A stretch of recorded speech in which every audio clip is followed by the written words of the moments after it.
दानापुर के इस इलाके के लिए तो व्यवस्था है, मगर वो 6 पंचायत है दानापुर दियारा के इलाके में, उसके लिए कभी कोई व्यवस्था नहीं हो पाती। वैसे हमने अनुमंडल प्रशासन से मेरी बातचीत हुई है और मैंने कहा है कि आप उस इलाके में भी कुछ व्यवस्था कीजिए और ख़ास तौर पर सुरक्षा के दृष्टिकोण से व्यवस्था करिए ताकि कोई इस तरह के अदरवाइज हादसा न हो।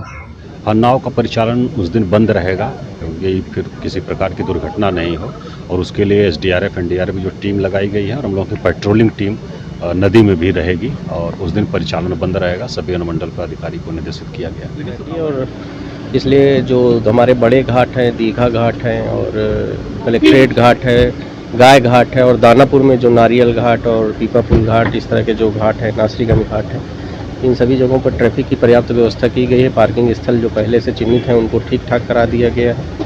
हमारा ये अनुरोध होगा कि जो प्रशासन ने व्यवस्थाएं की हैं और जैसे गाइड किया जा रहा है उसको स्थानीय लोगों को उसको माने।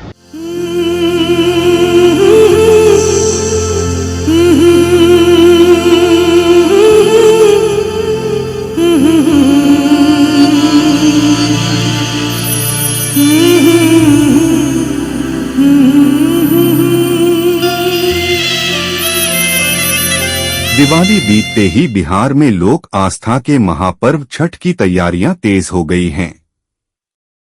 अब छठ की तैयारी को लेकर जिला प्रशासन पूरी तरह चौकस दिख रहा है।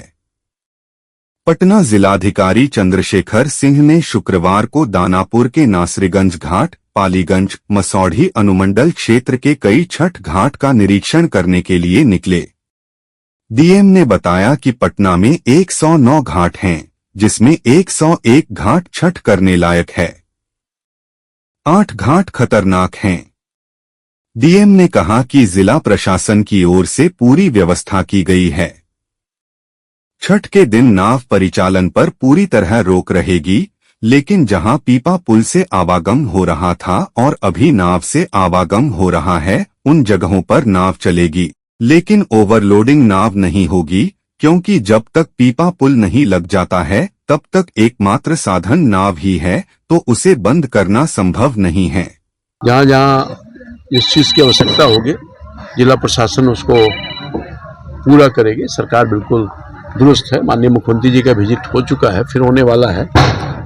तो सबसे बड़ी बात यह है कि इस इलाके में जो आबादी है और जो घाट की उपलब्धता है वो नाकाफ़ी है, इसलिए लोड बहुत रहेगा मेरे समझ से। क्योंकि मैं हर साल आ रहा हूँ, कई वर्षों से मैं आता हूँ, मुआयना करता हूँ, तो कई जगह पानी दलदल की स्थिति में है, कई घाट अस्त व्यस्त है, तो लोग नहीं जा पाएंगे क्योंकि प्रशासन में नहीं जाने देंगे वहाँ पर। और आज हम लोग यहाँ नासरीगंज घाट से शुरू किया। दानापुर अनुमंडल के जो गंगा घाट हैं, मनेर के हल्दी छपरा तक, उसका निरीक्षण का हम लोगों का प्लान है। और इसके बाद हमारे यहाँ दुल्हिन बाज़ार में उलार सूर्य मंदिर है, जहाँ काफ़ी भीड़ होती है, तो वहाँ भी हम लोगों के निरीक्षण का आज प्लान है। और मसौढ़ी अनुमंडल में भी कुछ बड़े छठ घाट हैं, उनको भी हम लोग आज देखेंगे।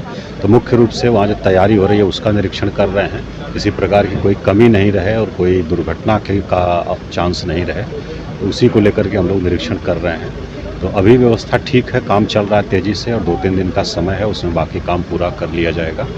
और कुल मिला के घाट का निर्माण कराया जा रहा है, बैरिकेटिंग की जाएगी जल स्तर देखते हुए, और उसके बाद चेंजिंग रूम, प्रकाश व्यवस्था और कंट्रोल रूम हम लोगों का, मेडिकल टीम सब लोग रहेगा, एसडीआरएफ एनडीआरएफ की टीम भी रहेगी कि किसी प्रकार की कोई अप्रिय स्थिति नहीं हो, साफ़ सफाई रहेगी, जो हमारे छठ व्रती आ रहे हैं उनको किसी प्रकार की असुविधा नहीं हो। तो सरकार के निर्देशानुसार ये सारी तैयारी सभी घाटों पर सुनिश्चित कराई जा रही है, उसी का निरीक्षण हम लोग कर रहे हैं। और अभी जो जलस्तर की बात है, तो जो पिछले साल छठ के समय जितना गंगा का जलस्तर था उससे 1 मीटर अधिक रहेगा इस बार, क्योंकि लगभग 12 दिन पहले छठ पड़ रही है पिछले साल की तुलना में। तो उसको देखते हुए हम लोग बैरिकेटिंग कर रहे हैं। और आज का जो जल स्तर है, इससे हम लोगों को उम्मीद है कि अभी लगभग 1 से 1.5 फीट और घटेगा छठ के दिन तक, लगभग 8 से 10 सेंटीमीटर प्रतिदिन घट रहा है। तो उसको देखते हुए तो हम लोगों ने तैयारी अच्छी की है और जो बचे काम है उसको समय से पूरा करने का निर्देश दिया गया है। विभिन्न घाटों पर उसी का निरीक्षण कर रहे हैं। क्योंकि कई बार ऐसा होता है कि कुछ घाट जो है जो खतरनाक घोषित किए जाते हैं, लोग वहाँ चले जाते हैं और कुछ अनटोवर्ड इंसिडेंट भी पूर्व में हो गए हैं। इसलिए अनुरोध होगा कि जो घाट खतरनाक घोषित किए गए वहाँ बिल्कुल नहीं जाएं और प्रशासन द्वारा जिन घाटों पर व्यापक तैयारियाँ की गई हैं वहाँ पर जाएँ।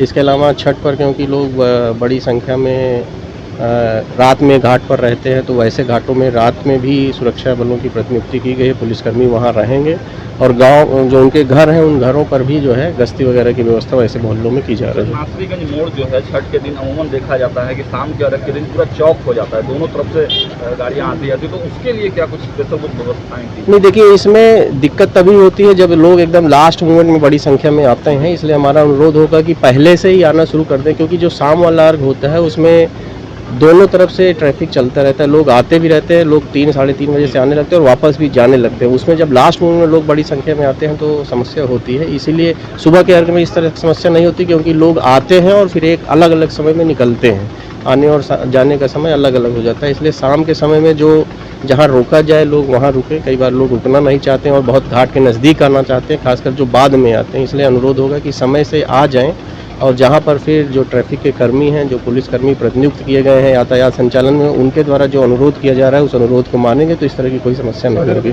अतिरिक्त भी बल लगाए गए हैं? हाँ, छठ के दिन जो है घाटों पर अतिरिक्त बल लगाया गया है और जो ज़्यादा भीड़ भाड़ वाले घाट हैं या जहाँ रात में लोग रहते हैं वहाँ उसके लिए भी अलग से व्यवस्था की जाए।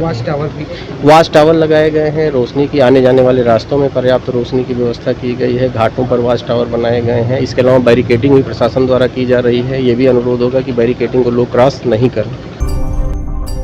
आप देख रहे हैं वोकल फॉर लोकल, आपकी आवाज़ है हम।